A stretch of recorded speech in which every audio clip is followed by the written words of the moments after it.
Well, hey everybody, it's Casey Jaycox with the Quarterback Dadcast. We are in season 6, and this next gentleman, again, it's just the power of being curious and the power of connection. And I met the one and only talented Rich Watts through his amazingly talented sister, who I've yet not to be in person, but I met her on Zoom. And I met Abigail through her friend Tracy, who I met at a conference in November. So if you tried to follow that one, it's called. That might be random. I actually call it serendipitous. So power connection. Rich is an attorney at Peterson Watts. He's a former Sun Devil turned UC Davis Aggie.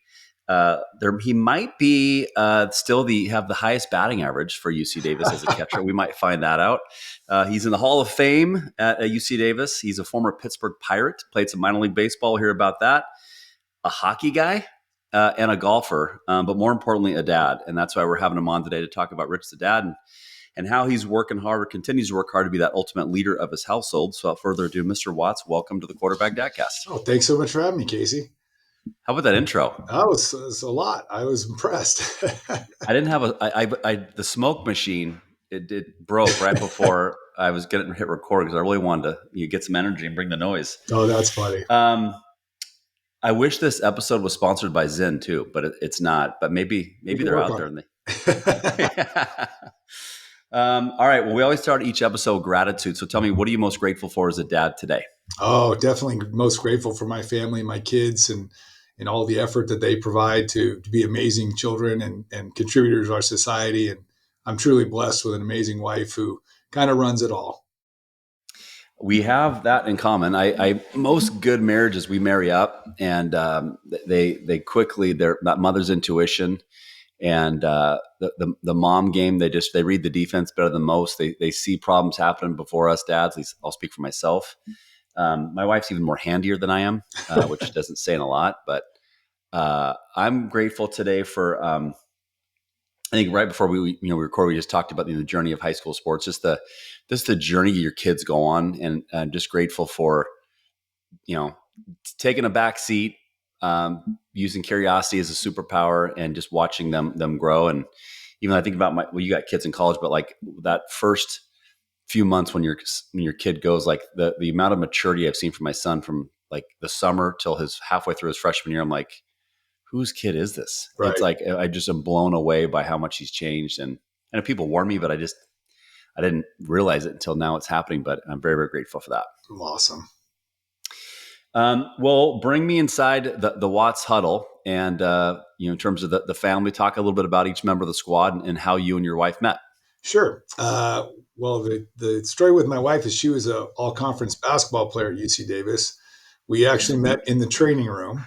I can thank my bad knee and her bad back at the time for that introduction. We were introduced by a childhood friend of mine who happened to be on her team, who I didn't even know was at the school. I was a transfer myself from Arizona State.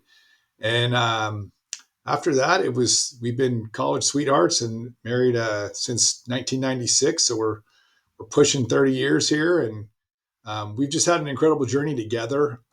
We were planners, probably back in even to our days. She loves to joke about when we went on our first real date. I was telling her that, someday if I have a son, he's going to be named, Richard M. Watts III.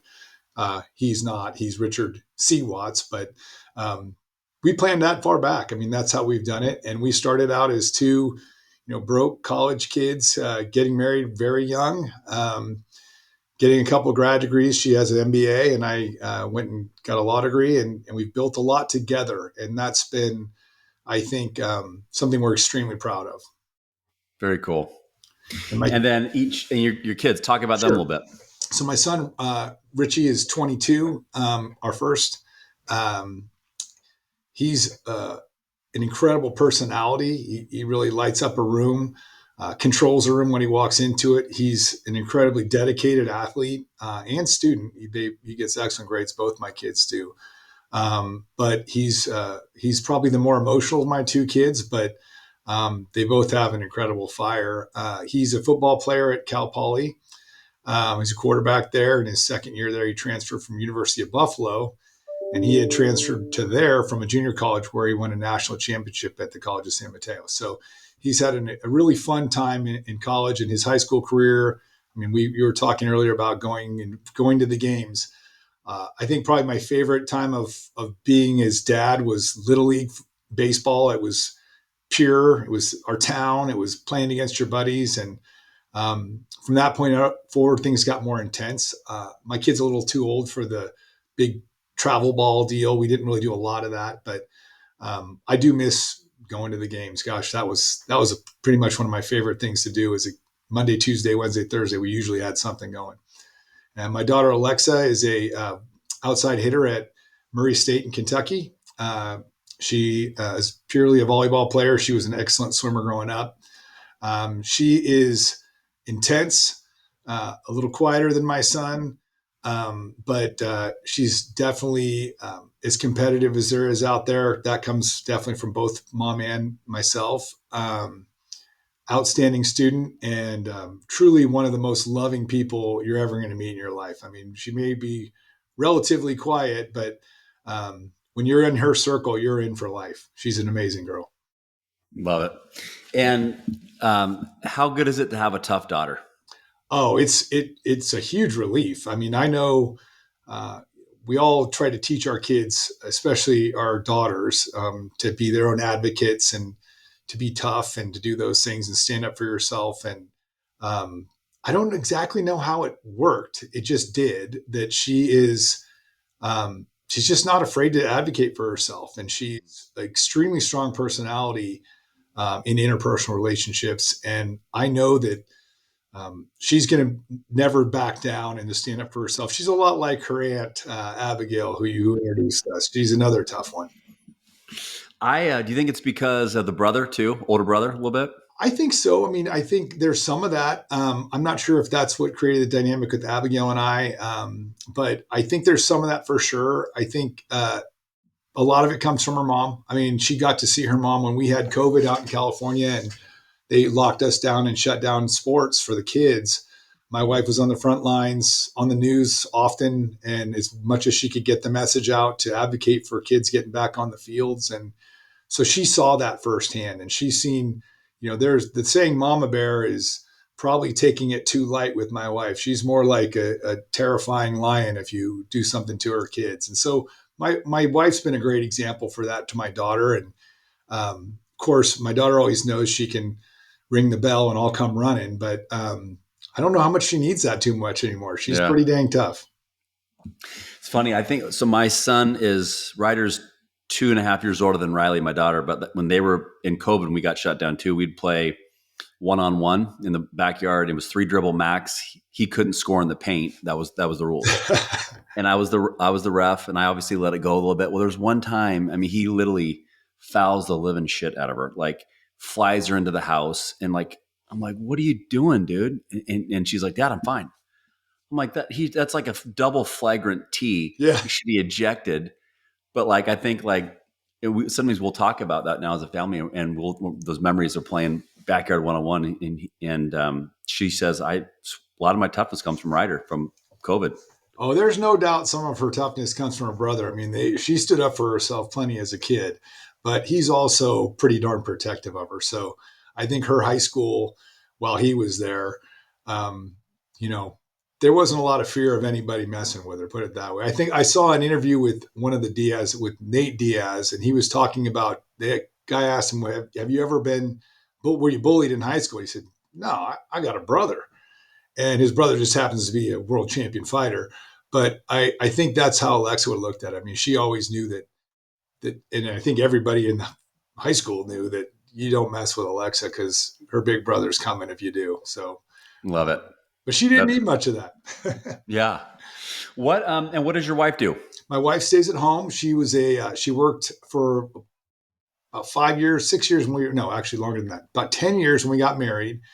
In corporate work, she was a high riser with Hewlett Packard and got her MBA when she was there. And then once our second child, Alexa, was born, we made the decision as a family to sort of sacrifice some income and some of the things that come with working in that corporate world to be a full-time mom. And she is beyond what I could have ever expected as a mother. She's of Greek descent, and if you know any Greek people, they will.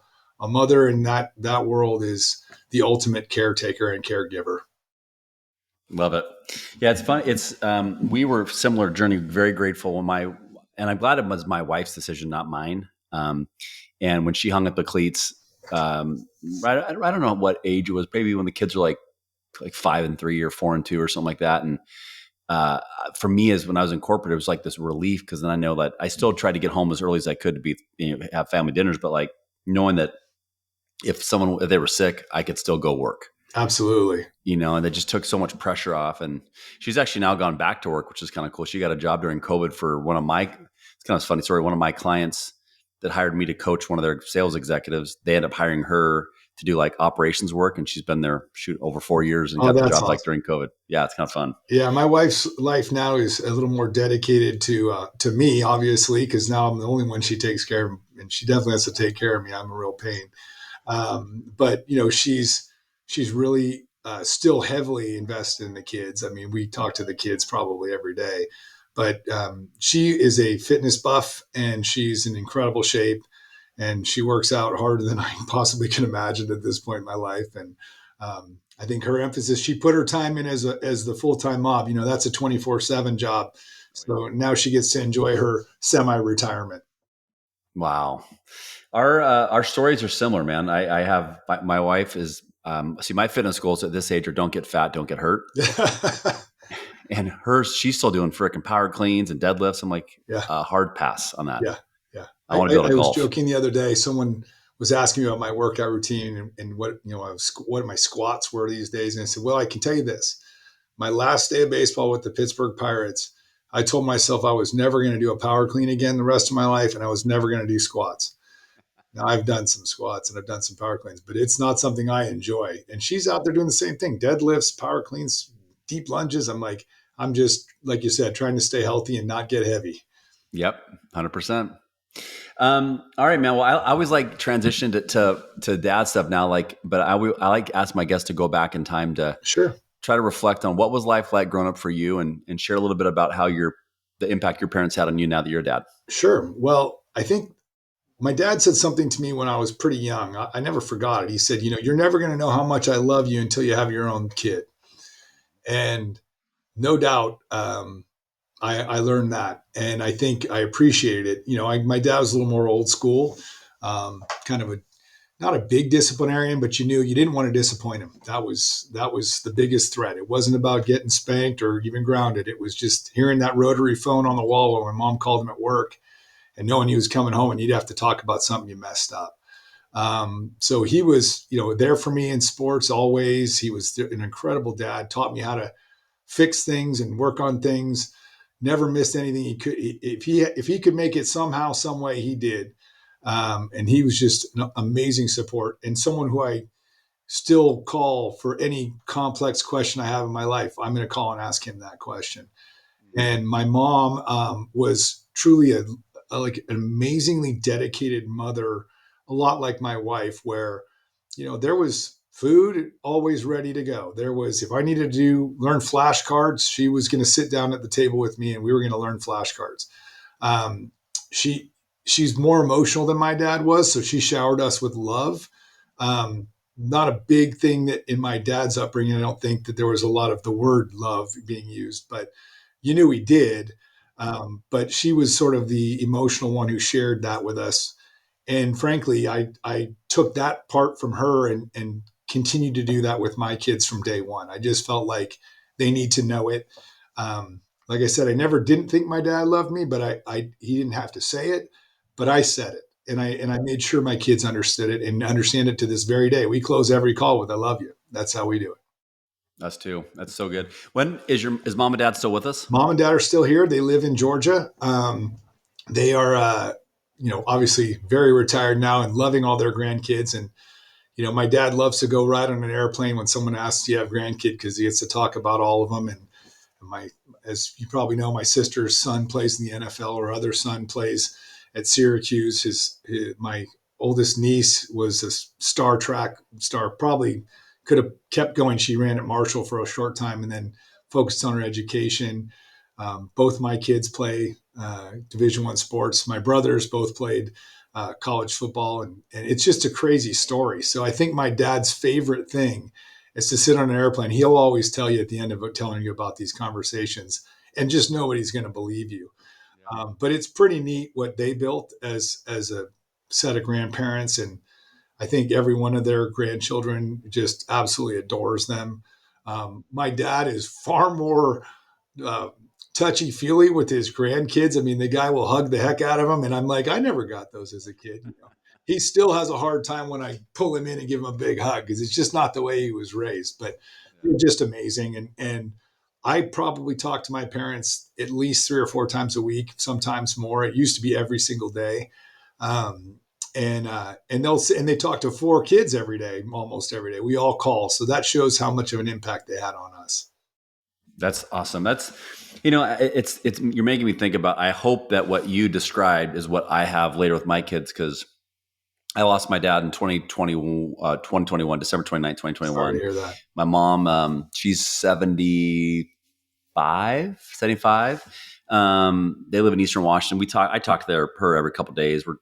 And she's like obsessed with watching my daughter play high Right. school basketball. And then she's obsessed with, you know, she's the grandma that, like, if like the high school website didn't update when our games changed, but I'm telling her the games changed, she's like, no, you're wrong. I'm like, Mom, I just talked to Riley. Like, her games. I know, but I'm looking at the website and it says, I get it, Mom, but that's not updated. And so, like, she's like that intense about it.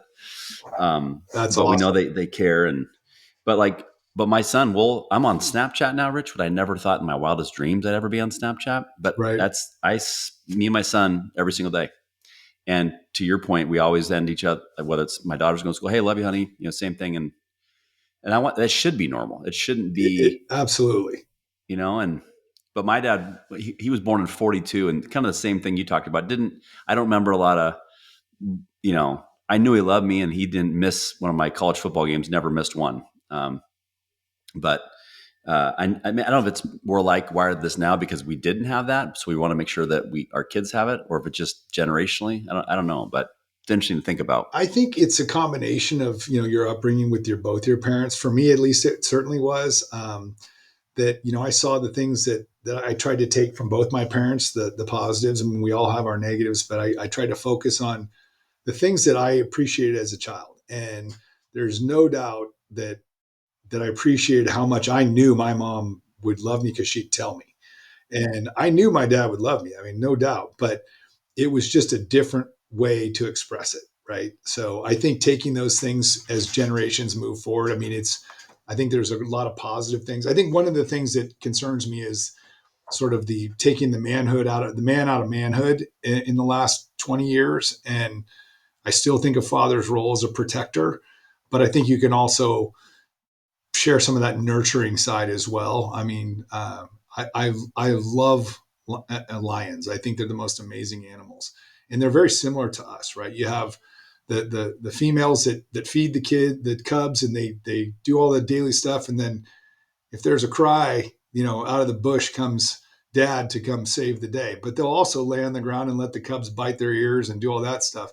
I think that's, if your kids know that you're behind them and you're going to be there for them, that's step one. If you can show it to them, that's a great step. And I think it's a positive step that we've seen in our society.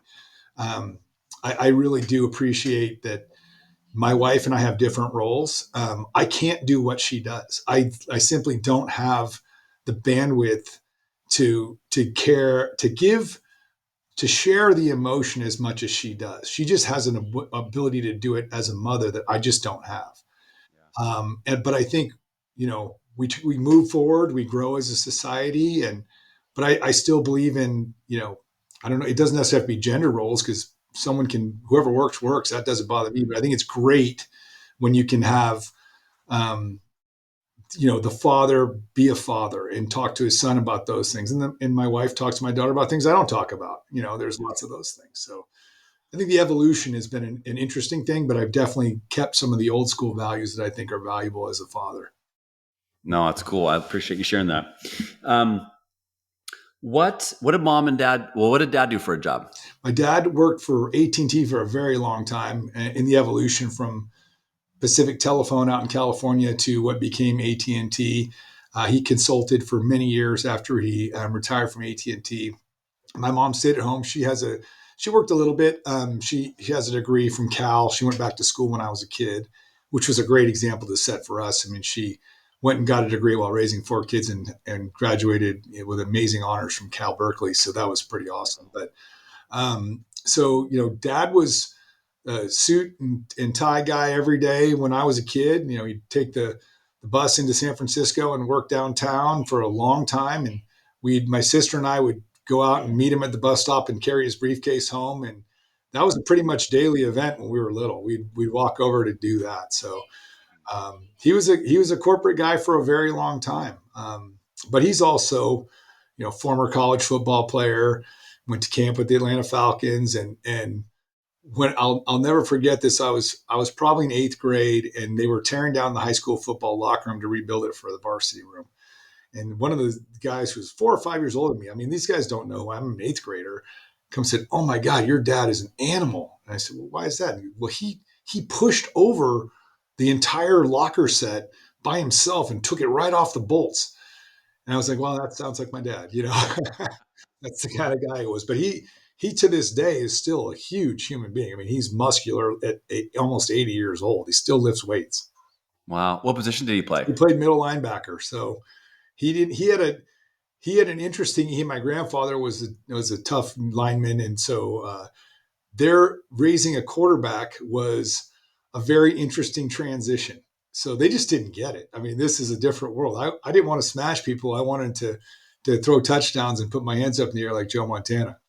That's, it's interesting. My college teammate, one of them, my roommate, he was a lineman, like just the angriest lineman, like the epitome of a judgmental, like that. He's that lineman, a little undersized, which made him even more chippier. His son was a freaking stud quarterback up in like north in the Bellingham area. Yeah. He played JC ball, then he got hurt. But yeah, same thing. I'm like, how the hell does a freaking hog up front raise a quarterback?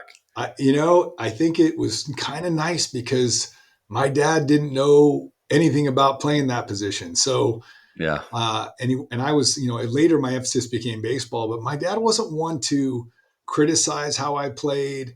But he caught thousands of footballs at the high school field for me as spot catching balls. And I did the same exact thing and still do it to this day for my son. But he didn't really know the job. So it was kind of nice. And I think it was something I tried to keep with me is to the best I could is to never give input on how my son played. Certainly he would ask and I would share it with him. But I can't recall a time when I started with the conversation saying, "Hey, I don't think you played well today." And my dad never did that. I just knew he was there. Most of the time I was the one who was self-critical and he would have to talk me out of me thinking I played a bad game. And my son's carried on. Both my kids kind of have carried that on. I'll tell them, "Great game. I mean, you played amazing." They say, "Well, I missed this ball or I missed this throw or I missed this." So I think that's kind of a nice thing about having a father that didn't play the position. I don't know anything about volleyball, barely can follow the game with all the rules they have, but I've been trying to learn for a long time. But um, I just love to watch my daughter play. Quarterback, I know a little bit more about that. So with my son, I'll share my stuff, but the position has evolved so much in the last 25, 30 years since I played it, that even the way you throw the football is not the same. So It's like sidearm almost. it's like a three-quarter motion now, and they've got all this. They've just changed a lot of the mechanics, and so that's been pretty interesting to see and learn from him. Yeah, they well, you're back to your dad real quick. That's like a lineman's dream. He gets to run routes for his son. Like this Oh, is like he's not hitting the sled. He's actually catching balls and it was great. I have great memories of doing it, and a few times I will say my dad said, "Hey, are we throwing today?" And I was like, "Oh, I want to go to the pool with my buddies," but I never regretted it. And to this day, I appreciate every one of those throwing sessions. I never tell my son no, ever. no, I'll come 100%. home from work, whatever it is, I will go catch footballs because only so many times you get to do that in your life. I'm gonna miss rebounding, and we have a little putting green outside our house here. It's like we have a chipping contest where there's a scoreboard back here that's tracking me and my son. Like we have this little game, but it's like I know those times are going to be gone before I know it. So it's Yeah, like same thing, man. If I get a chance to rebound or go chip and putt, I'm in. it's all in every time. Um, okay, so I want to go. I want to go back real quick to like values that your parents that were like super important to you. I'm obviously, I don't want to assume, but I'm guessing, hard work, grit, resilience, all those things. But if you can think back to like a couple that really stand out, maybe with a story of how you had to learn them that you've now transitioned into your role as a dad, like tell me what comes to mind. I think, and I've kind of talked about this a long time in my life, that first rule was you don't quit. You never quit anything. That was just pretty much the standard rule. You don't quit anything you start. You're going to finish it, whether you like it or not. You're not quitting the team. There was, I would never even have considered quitting in a game. And in competition, I'm not sure how much they had to. I think there's just some of that you're just born with. Um, but that was something. And then the other thing was being able to. My dad's big thing always was to treat every challenge as an opportunity to grow. And specifically for me, I had a really bad injury in eighth grade, and when I was going up prior to eighth grade, I was a pretty good baseball player, and everyone sort of talked like this guy was going to go to the big leagues. He has all this stuff as a 12, 13-year old. And they would tell my parents stuff like that. And then I broke my arm and had a nerve injury. I had a really serious injury. And it was frankly probably looking pretty bleak from their perspective, as this kid whose whole life was going to be sports is now maybe never going to play again. And from both my parents were very essential in teaching me that this is an opportunity to grow. This is an opportunity to figure out who you are. And I recovered, and I was able to do the things I did athletically later in life. But I never forgot that. And I think I took, and along my career, I had challenges and school change and a sport change. My sport was football for my freshman year. And then after that, I never played it again. So taking each little challenge and saying, how do I learn from this? And what do I do to fix this? And how can I get better from having this thing happen? And I think that was just an overall theme that my parents taught us how to be. I don't want to say chameleons because that's not the word, but how to adjust to adversity and to treat each adversity as a potential opportunity for a positive change. How have you ever asked your mom or dad like how difficult that was watching you go through that injury? It's funny. We I don't think we've talked about it in a long time, but I think at the moment, you're a kid. You can tell what the look on your parents' faces when the doctor comes in and says, "Well, he should be able to have use of his hand again." And I Jeez. mean, I it didn't pass over me. I'm sure they were devastated. And then what was the identity going to be of me after that point if I could never play sports again? The reality was they never even put that in my mind. It was never an issue that I wasn't going to play again. It was just when and what was going to take to get there. And frankly, it was sort of their message even then, and I think it still continues to this day today, was you're just not going to accept this situation as the end. And maybe I would have been a sportscaster or something different if I couldn't have played. But they didn't even go to if you can't do this, we're going to do this. They're just, you're going to do this. You can do this. And that was sort of the focus. I think, the last time I kind of remember talking about it, it was sort of like, oh, well, we knew you'd get better. And I'm sure they didn't think that when I was laying in the hospital in Oakland, but, at the same time, um, they just didn't permit me to accept anything less than getting to what I wanted. Yeah. Power of the mind. Yeah, no doubt. Is an untapped resource. A lot of the work I do in my corporate, I guess my business job is I just have like either mindset work for executives or just teaching sales teams to like, if you don't have belief, hence the sign behind me, it's like you're already losing. Yeah, And the words we say matter. I'm a big I will guy. That phrase, it's amazing how just writing I will before a goal will yeah, dramatically impact the chance of you actually achieving it no versus doubt. anxiety based language. Like anybody who says I need to lose weight or I need to start working out, they never do, Yeah, you know? Um, but the reason I ask is, I squeezed every ounce of athletic ability out of me to get to like, I would have been probably a 1 AA, or that's why I ended up playing D2 guy. But I broke my foot senior year, was out and then I had to go watch a guy who I beat out my junior year now have to go play. He ends up having this fantastic high school career, sets all the records I was supposed to break, and I had to just watch. yeah, And I can't imagine as a parent how difficult. I mean, I know it's hard on me, and I learned about what it means to be a good teammate. I learned about vulnerability, humility, I learned that we're all replaceable. But like as a parent, I remember. It's funny. My mom, like they they knew. I mean, they remember it, but they don't remember it like I remember it, which is kind of interesting. Like for me, I'm 48 years old, and I still remember that like yesterday. Oh yeah. You know, do you have your kids ever gone through anything similar like that, where you're like, oh, I mean, sure. I think COVID was the first thing. My son had a pretty darn good junior year. We were talking to a lot of schools, and it was looking like, he was going to get a scholarship out of high school, and he was going to have an opportunity to play. And it was not every, it wasn't all the perfect schools, but there was a lot of really good opportunities. And then when COVID happened, and we didn't play football in California until basically almost May of his senior year.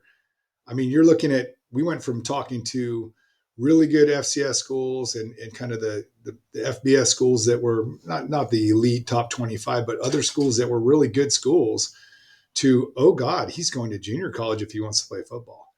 And it's crazy to send a 4.3 student to junior college so you can go play football. But it felt crazy, but it was probably the greatest learning opportunity he could have ever had in his lifetime. So I remember to this day showing up at College of San Mateo and meeting the coaching staff. It was windier than I've ever seen anywhere in California.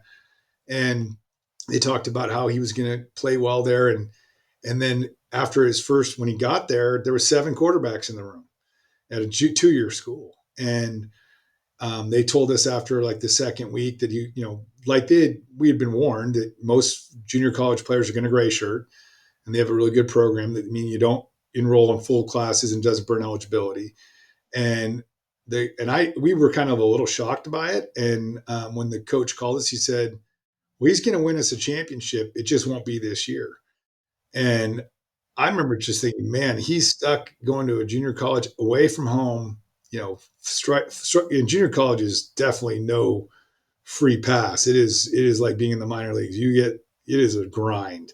yeah, And watching him go through, the period of the gray shirt year and then really stepping in and taking ownership of the position the next year. And then, winning a state and national championship for junior college was probably one of the most proud things I've ever had in my life, because I know where that started. I remember the phone call, the Zoom call with the coach of the junior college going, gosh, this is where we're at now. We're talking to junior college coaches. Now, would things have been different if he hadn't had COVID happen? I think they would have been. I think we were on a really positive path. But the lessons he learned at the junior college, I don't think he would have learned anywhere else. And the group of kids, the brotherhood they shared at College of San Mateo is something that I've never seen anywhere else. I never experienced it. It was something just next level. And it's partly due to Coach Tulloch and Coach Dovenberg and Sakona and all the guys that run that program. Coach Green, they're amazing men, and they take 18-year-olds and turn them into men there. But I don't think he would have learned that anywhere else. I just think that was amazing for him to get that experience.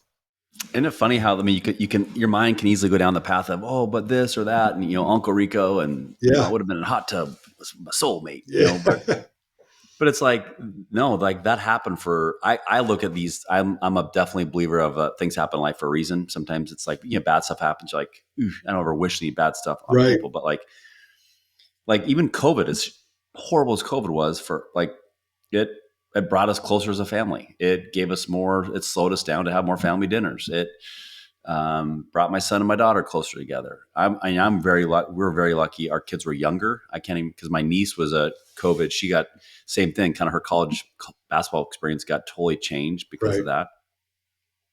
that. Sometimes I still think, like, did we really go through that? It's like it's been what, 5 years now, and we go from almost 5 years to the day, and you go from the place where you say, this is going to be a couple of weeks, this is weird, to watching them. My son and daughter went to virtual school for a year. Yeah, same here. And then when they finally got in the classroom, it was the wearing masks and all this stuff.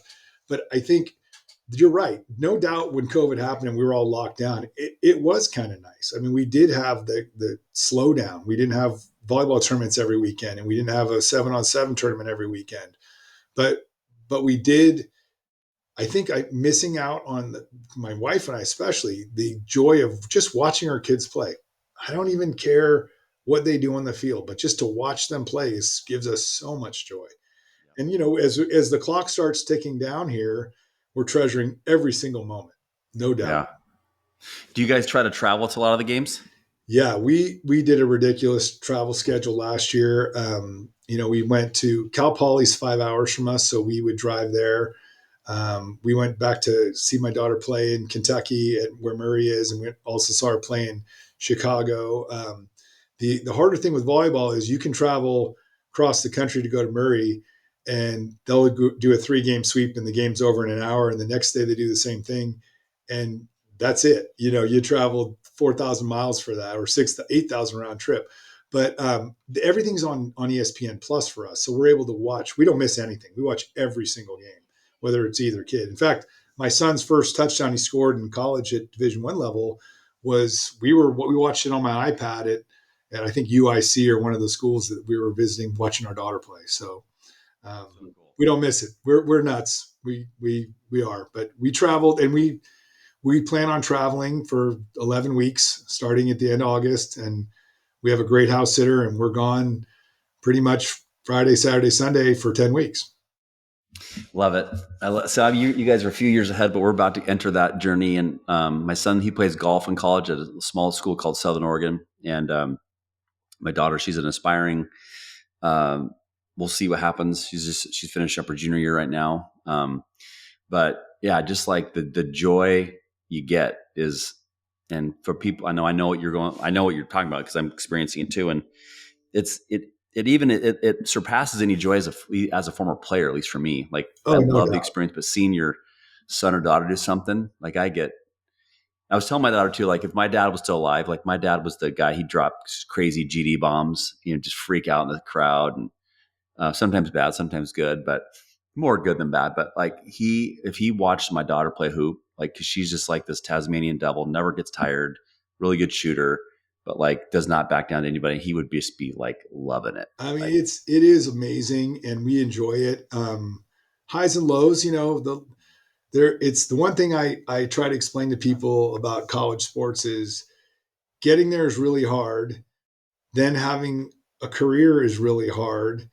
And then just being a college athlete, even compared to, I was just talking about this yesterday with someone, my freshman year of college, we showed up as freshmen beginning of August. We had a freshman camp. We started the season. The season ended, and then we didn't come back to actual practice until spring ball. We had weight training in the off season and voluntary workouts.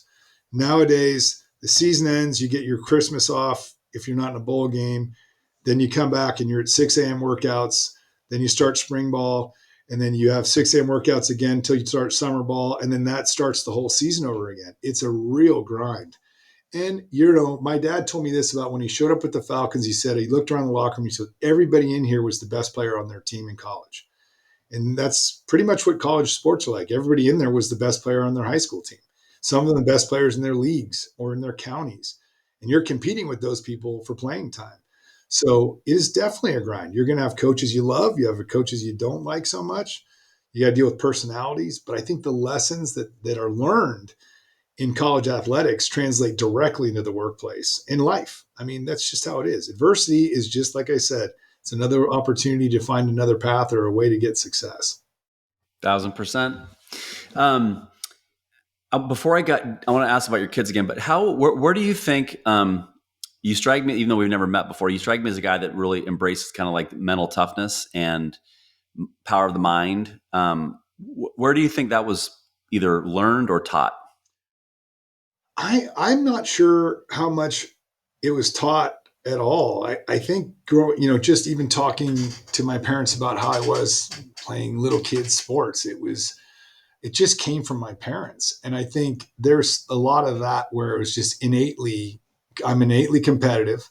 Um, I'm pretty goal driven. My dad definitely was a person who just felt in talking to him, you knew that if you wanted to do something bad enough, you just have to work hard enough to get it. And that's the example he showed us, particularly in the sports world. Was there's just the concept that if you want it bad enough and you're willing to sacrifice enough to get it, you'll achieve your goals. Now, I didn't achieve all my goals for sure. I didn't play in the big leagues. I didn't make it past A ball. I was stuck where I was, but um, it just led me to the next chapter of my life, and to take those things, those skill sets that I learned playing sports and that my dad taught me.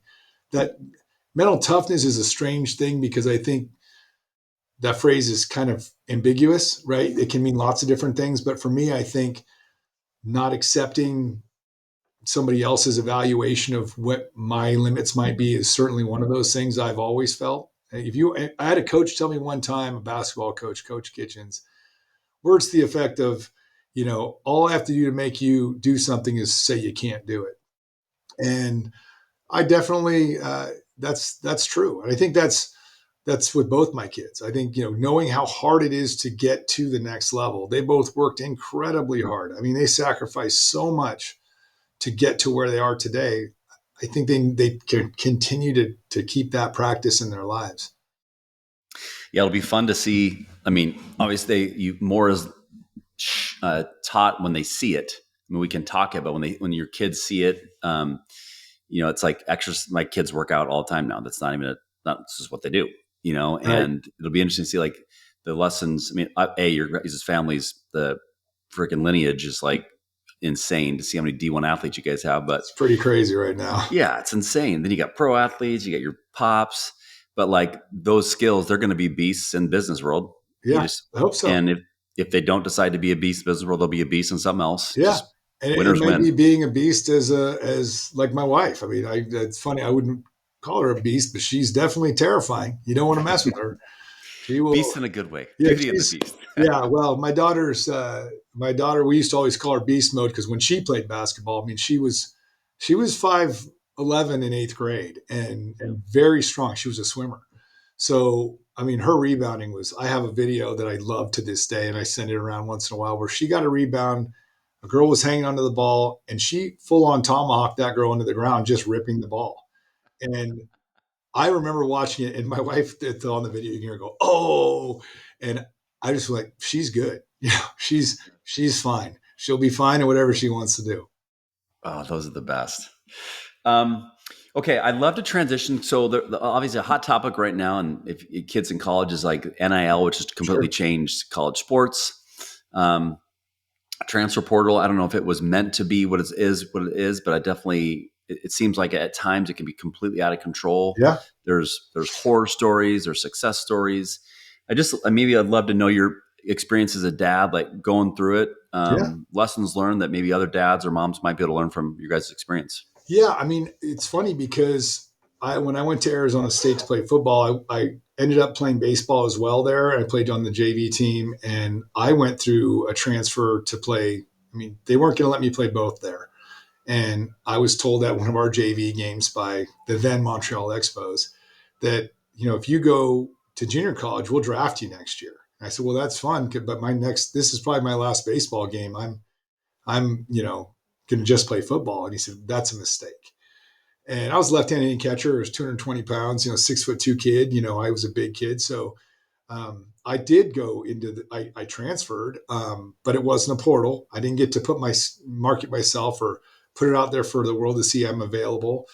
Um, but I benefited from a transfer. I think today, and part of me always was concerned that coaches have the flexibility to leave whenever they want. And you could get recruited by a guy who's gone, not even by the time you get there, he's already gone. And now you're playing for a guy who didn't recruit you and maybe doesn't see your skill set as fitting into his vision for his offense or his defense or his baseball lineup or whatever. So I kind of welcomed the concept of the transfer portal. I thought it was a good idea. I think what happened that I think is negative for college sports today is the combination of the transfer portal with NIL. And NIL money is great. It's great, I think, to support athletes beyond a scholarship. When you're at a school and you're on a scholarship, you're living pretty poor. I mean, unless your parents can supplement it, and a lot of kids' parents can't. And when my brother played at Cal, the scholarship money, the in lieu check for their living expenses wouldn't cover a one bedroom apartment anywhere in Berkeley. You had to live in the worst part of town, and that is nice with NIL. That your jersey's hanging in the bookstore, you might as well get some money for it, right? With your number on it. But I'm afraid of what it's become today, because now every if you're not a top 25, maybe 30 football team, even those teams are poaching their players with NIL. But if you're anybody outside of that world, you have to be terrified that each one of your good players is going to go for a paycheck and leave. And my son's team, it happened this year. They lost a pretty darn good player, offensive lineman, and he ended up going to Michigan. Um, my understanding is he got a lot of NIL money to do it. Would he have gone in the portal without it? Maybe. He got to play at a top school, but I think the combination of those two things has created a unintended circumstance that every college athlete's a free agent year to year. And good, bad, I'm not sure yet. I think you can see what's already happening now, where when you watch a college football broadcast, they say, well, this kid was at this school last year. And the year before that, he was at this school. And it's just, that was a foreign concept when I was growing up. So good, bad, not sure yet, but I'm not sure that. I think the worry I have about NIL is the haves having so much power and money that they're going to take, the Boise States who win a bowl game years ago. They're just going to be non-competitive because their good players are just going to be gone the next year. Um, and we're seeing it. I mean, we're seeing great players on from MAC schools or from Mountain West schools just being poached and playing 1 year, 2 years. A coach's investment in you as a young 18-year-old, and 2 years later you're off playing for somebody else who wouldn't even talk to you in high school. Um, but my son, he went in the portal after Buffalo. Loved the new staff there, loved the guys that recruited him there. But after a California kid moving to Buffalo, New York, I think we thought it was going to be a fun adventure.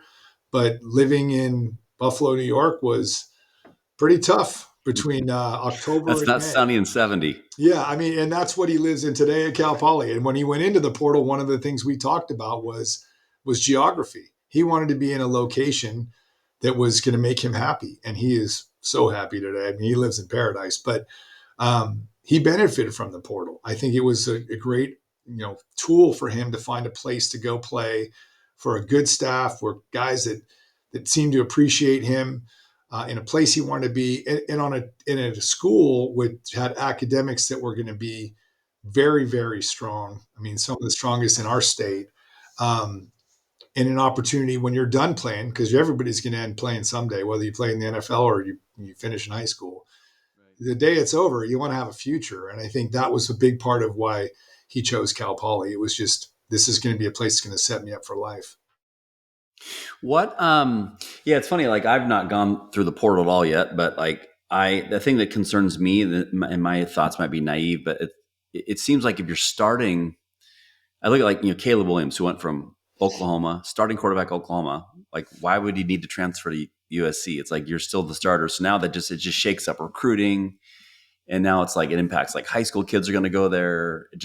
I just don't know if the economics positively if it outweighs the negative. And Yeah, that to me is actually kind of shocking. And that's where my take on the NIL pool would be that if you're at Oklahoma and you have 105 players on your roster, the NIL pool gets shared amongst 105 players. And that, in my opinion, that would be a way to stop this, because yeah, I might go from Oklahoma, from Fresno State to Oklahoma because my NIL pool money will be $100,000 more, or maybe more than that. But it takes away the ability to go purchase a starting quarterback. And I think that's the sad thing is like Caleb Williams is a very good example. I mean, the amount of money he made at USC, it's almost like, why would you even want to come out and go to the NFL? You're going to make less money. You're unless you're like what he ended up being, the first pick in the draft. But for everybody else, I mean, you're going to make more money. A lot of these quarterbacks, Quinn Ewers is a perfect example down in Texas. He can make more money staying in college as a transfer guy, getting NIL money, than he can as a first year NFL player. So how do you stop that? I know. So I do like, and Major League Baseball has I don't know if they still do, but when I was playing, had the licensing fund, and everybody who meets the minimum time in the big leagues got a share of it. And it was a big number. It was probably more than the league minimum back when I was playing. Um, you're all contributing to it. So that's one way, at least on a team wide basis. You could even do it by conference, but um, I think making it so it's harder to offer one guy all the money, because very few players on these teams are making the money that we hear about, right? There's Right. guys that are getting 10 grand, 20 grand. One of my son's best friends kicked at a Pac-12 school, and it was really minimal money. I mean, he was a starting all conference player, outstanding kicker. I mean, really, if you wanted to, you could probably go to the NFL, at least get a shot at it. And he was that good, but he was making barely anything, getting some free golf here and there, whatever. But there were kids like the quarterback was making $2 million. And how do you have that disparity amongst two very valuable players on your team? I mean, the Right. left tackle isn't getting the money that Caleb Williams got, but he was just as essential to USC's success that year. So I think it needs to be reworked. I'm not sure who's going to do it. I think the NCAA is now a pretty toothless entity. I'm not sure they're even going to exist in 10 years. One of these super conferences, like you keep hearing about, the SEC breaking off and creating a super conference and just having, sort of it's not even amateur anymore, but a NFL light with the Yeah, SEC.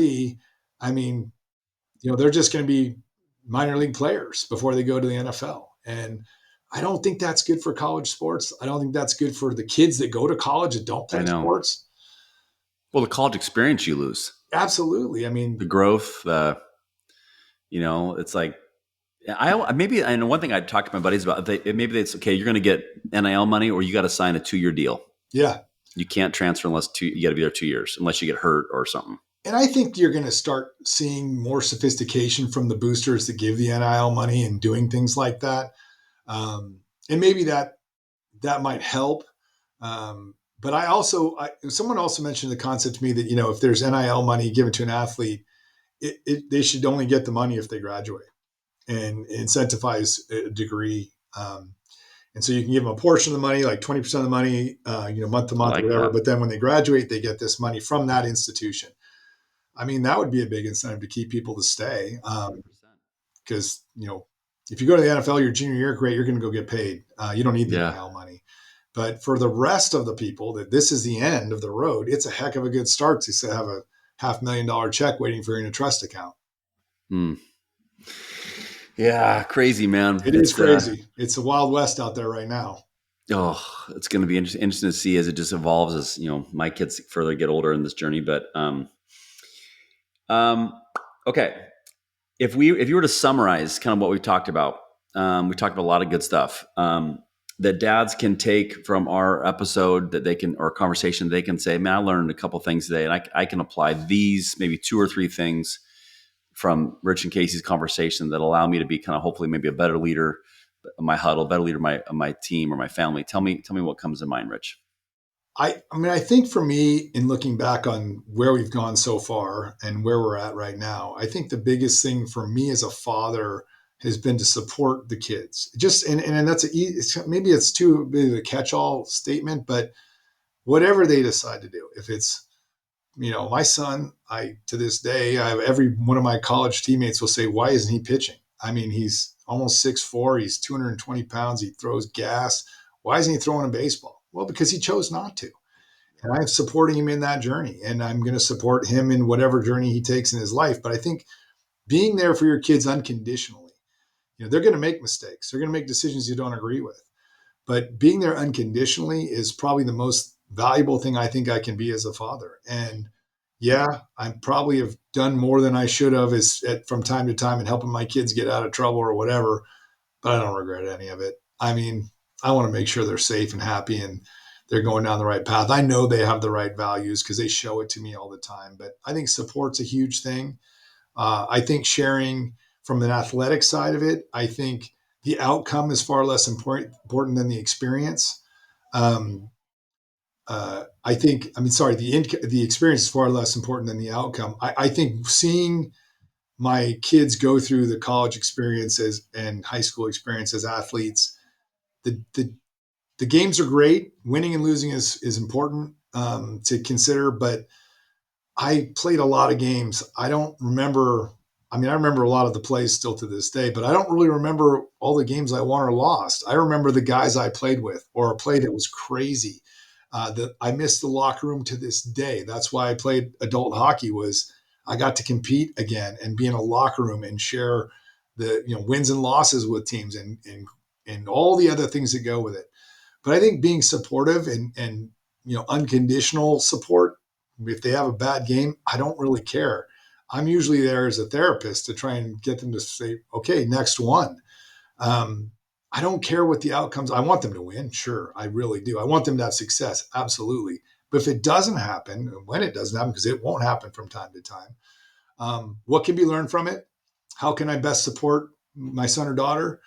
Um, I don't need to make them feel like if they had a bad game, they don't need me to tell them. Right. That's probably the most important thing is just unconditional support. I mean, there's going to be a day when my son's going to decide it's over or it's over because it times out, and then I'm going to be an unconditionally supportive grandpa or at his wedding or whatever it's going to be. And same thing with my daughter. So um, I think the most important thing to me as a father is it's really just being there. And it doesn't mean physically because sometimes you can't be, but Yeah. to know that they can, if they text me, I'm going to call them right back. Or if they call me, I'm picking it up. I will walk out of a meeting and go pick up a phone call to make sure that everything's okay. And that's what my job is for the rest of my life. It's gold, dude. I think it's something that all parents, specifically, hopefully there's a younger dad listen to. It's like right now they get so wrapped up in the outcome about, and it's funny where I play golf.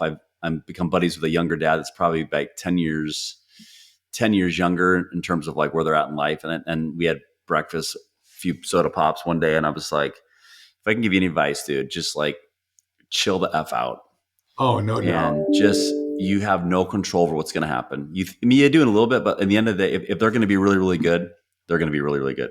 If they're going to be really, really shitty, they're going to be really, really shitty. And you getting involved, talking to the coach, talking to the refs, it's just like do what you exactly just did. Like your journey is not their journey.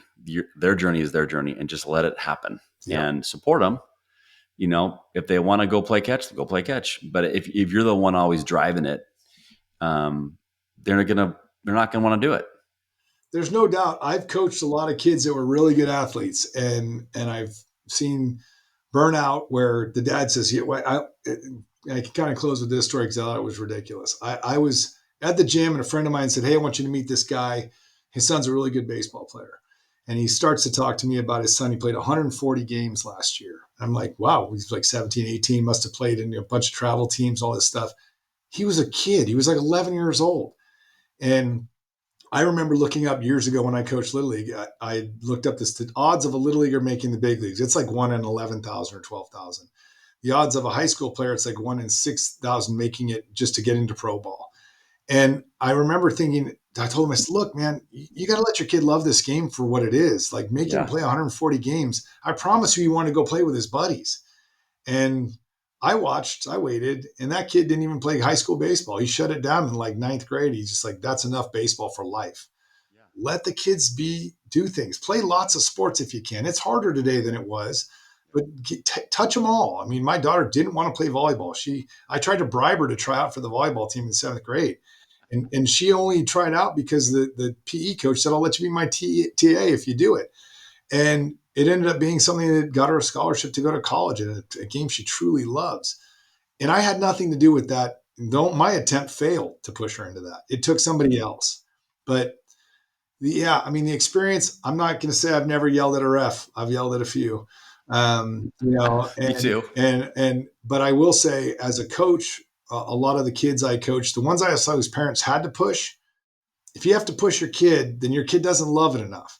If you don't love the game enough, you're going to have a plateau that's going to come up pretty quick because you got to want to go shoot those baskets in the driveway and take 100 free throws before you go to bed, or hit off the tee, or throw the football to your dad, on Saturday afternoon when your buddies are at the pool. You got to love the game for that. And you can't, I can't, dads can't, moms can't. You can't make your kid love the game. That just happens. Yep. And I've seen it happen. I've seen it blow out. I've seen kids just decide, yeah, dad, I know this is what you love, but I don't. And you got to accept that. That's just the way it goes. Yep. And I was going to say, and that's okay. Yeah. and it's not failure. It's just because they don't want to do what you want them to do. Um, like I remember throwing 3 picks in a college game. I don't remember my mom saying, "You piece of shit, you suck." I mean, they were like, hugged me like it was just no big deal. Yeah. Like I already knew I threw 3 picks. I don't need anybody like. I mean, yeah, I'm going to hear from my coaches the next day when we watch film. Yeah. Last thing I need to do is my unathletic dad trying to tell me what I should have done or shouldn't do. It's like it's not my So yeah, I love it. This is really good to kind of just reinforce. Hopefully, not for myself hearing what you talk about today, Rich, but I hopefully there's a parent that listened that just let's let it play out and you won't regret it, man. I'll tell you that if you choose this path of parenthood. No doubt. Um, Greatest thing in my life. Before I learn a little bit more about your work stuff, how does one guy, a California kid, get into ice hockey from baseball and So that's football? actually a funny story. So as a kid growing up in the Bay Area, in San Francisco Bay Area, there was Berkeley Iceland used to have a deal for $1 you could skate all day. And I thought hockey looked cool. I thought the gear was cool. Those gloves were awesome. And so I'd go out with my buddies and we skated. In fact, I dug my best friend's 2 front teeth out of the ice at Berkeley Iceland with a screwdriver. And I knew how to skate pretty well. And then I was taking a friend of mine said, "Hey, I'm trying out for this adult beginner hockey deal." I said, "Oh, that sounds fun." And went and watched them play a game. Oh man, this looks really fun. But I was like, whatever. I don't know how to play the game. I'm not going to do it. Then I took my daughter to a skating trip to the local ice arena, saw the sign, said, "I'm going to go do this." So I signed up to play at the lowest level hockey and just loved the game. And I can skate pretty well. Couldn't do all the hockey skating yet, but I learned it pretty quickly. And then, frankly, being a baseball player, it's a heck of a lot easier to hit a puck on the ice than it is to hit a baseball coming at you at 100. So I had some success early, and I absolutely loved every one of my teammates I played with. We played at outrageous times, 11 o'clock at night on Sunday night, 10 o'clock on Monday night. And I couldn't wait all day to go play. And I played it as long as I could. I definitely enjoyed getting back into contact, and that was an absolute blast. But at some point, I started to just get old, and that sucked.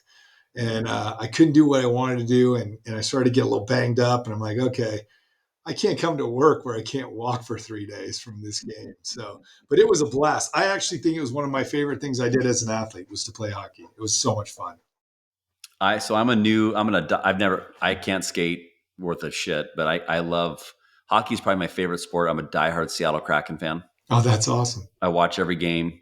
Me and my son love it. I actually interviewed John Forslund, who's our play-by-play NHL guy, on the podcast before. Oh, nice. When I got him, I'm like, you got to be kidding me. I just love the sport because it's like the eye-hand coordination. They're tough, they're physical, they can fight, they can the quick start stop, the aerobic, I mean, I think it's just some of the best athletes in the world. I think it's one of my favorite things I've ever done in sport is jumping over the wall with my 2 line mates to go out on our shift and know I'm going to go out there for a minute. I'm going to skate till my heart's going to explode, and I'm going to come and collapse on the bench. And in 2 minutes, I'm going back out. And it was absolutely, I had so much joy playing that game. So much. So good. I still have my bag packed. It's in the garage. I just saw it the other day. My bag's packed and ready to go. 55 and over leagues coming quick. I might be out there again. Who knows? I think you just announced this is like a press conference for you on the podcast. We're coming back, baby. Yeah, I'm unretiring like Brady. Tell us about Rich Watts, the attorney. How can people learn more about you and your work? I'm a real estate transactional attorney for the most part. Do some real light real estate litigation, do business work. I got into this. I was a real estate broker. Another broker burned me. I was real young, didn't have any money, and I said, I'm never going to let this happen again. I went to Borders Books, bought the LSAT prep book, and went to law school with the intent on being a real estate broker with a legal background and offering that. And then that changed. It's been 23 years of practicing law. I love what I do, working for my clients, making deals. It's still very competitive in my world. I'm kind of blessed with a group of really brilliant real estate minds who I work for or work with. I've learned a ton from them. I'm just out here doing my job and enjoying it. But one of the things I love about it is the flexibility it gives me to work from a hotel room and knock out some documents for a client and then go out that later that day to watch my kids play. So good. Really So fun. good. All right. Well, I'll make sure if you want, we can tag that in the show notes to make sure people they want to learn more about Sure. Peterson Watts. They learn more about the firm, and we can send people your way if they're interested in that of what you shared. Rich, it's now time to end with a lightning round, which I go completely random on you. I'm going to show the hits I've taken. Too many hits, not bong hits, but football hits against Cal Poly, where I had a concussion in college, and UC Davis, which I had another concussion, ironically, and that's the mighty Central Washington University. My job is, your job is to answer these questions hopefully Sure. as quickly as you can. My job is to get a giggle out of you. All right, go for it. Okay. True or false, you once beat Wayne Gretzky in a skating race. False. Okay.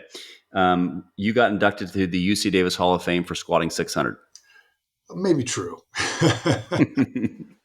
If I came to your house for dinner tonight, what would we have? We would have turkey burgers, pasta, and a salad because my wife's helping me get back to my playing weight. Okay, there we go.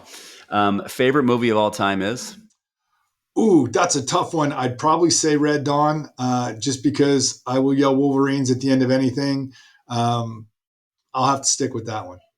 Favorite comedy? Oh, man, I have to be careful, but I'd say Dumb and Dumber probably. Okay, that's a good. You're telling me there's a chance. They're telling me Last book you read? Last book I read was the most recent Mitch Rapp book. Can't remember the title, but love the author. Vince Flynn passed away, but his ghostwriter is amazing, and I read those Mitch Rapp books religiously. I've read every single one. Very cool. If I went into your phone, what would be the one genre of music that might surprise your kids? They wouldn't be surprised only because they know about it, but I listen to East Bay rappers and South Bay rappers from the Bay Area that my son played with. And you can find them on Spotify. Give a shout out to Lace IV. Love you, bud. Your Let's music's go. awesome. That would be the music. There we go. Love it. Okay, if there was to be a book written about your life, tell me the title. Ooh, I would just say just Driven. That would be it. Okay. Now, Rich, when we're traveling on these airports, and I'm going on my Amazon, I'm going to the Barnes and Noble. I can't find Driven because the thing's selling out like crazy. Everyone wants a copy of this bad boy. So now Hollywood's found out about it, and they're going to make a movie out of it. You're the casting director. I need to know who's going to star you in this critically acclaimed hit new movie. Oh man, that's a tough one. I would say Brad Pitt, but I'm a little better looking than him. I don't know. I've heard many times that I've got a little Bradley Cooper in me, so I'd love to see that. You do 1,000%, dude. I was like, Shallow. Let's go. Yeah, there you go. You 100% could pull off a Bradley Cooper. You got to run with that one, man. I had the hair and beard before he did, so yeah. Tell him he's got to get off stop copying you. Yeah, he's copying me. Okay, and then last question. Tell me 2 words that would describe your wife. Friggin' amazing. There we go. Lightning round's complete. We got a teeny giggle out of me, which means I lose again, which tends to happen. I laugh at my own dad jokes. Dude, this has been so fun. I love learning about your story. Fantastic information for so many dads to take and learn from. And I just really, really appreciate Abigail trusting the guy she never met. But I'm like, you and your brother got to meet. You and my brother got to meet. I think you guys will like each other. So I've enjoyed it a ton, Casey. And, I would just, there's no right way to do this job of being a dad. But, if you're all in, I think you're going to do it all right. So good. Thank you to our sponsors. Thank you to everybody who continues to listen. If this episode has touched you or impacted maybe your mindset today, please share it with somebody else. If you have not left us a comment wherever you consume our podcast, please go ahead and do so now. You find us on YouTube, Spotify, Apple, or mainly wherever you will able to consume your podcast. Thanks to my friends over at Buzzsprout and Zencaster. But Rich, thank you again so much for your time, brother. It's great talking to you, and hopefully our paths will be able to cross when we meet in person one day. It'd be fun. Absolute pleasure, Casey. I've loved every minute of it. Awesome.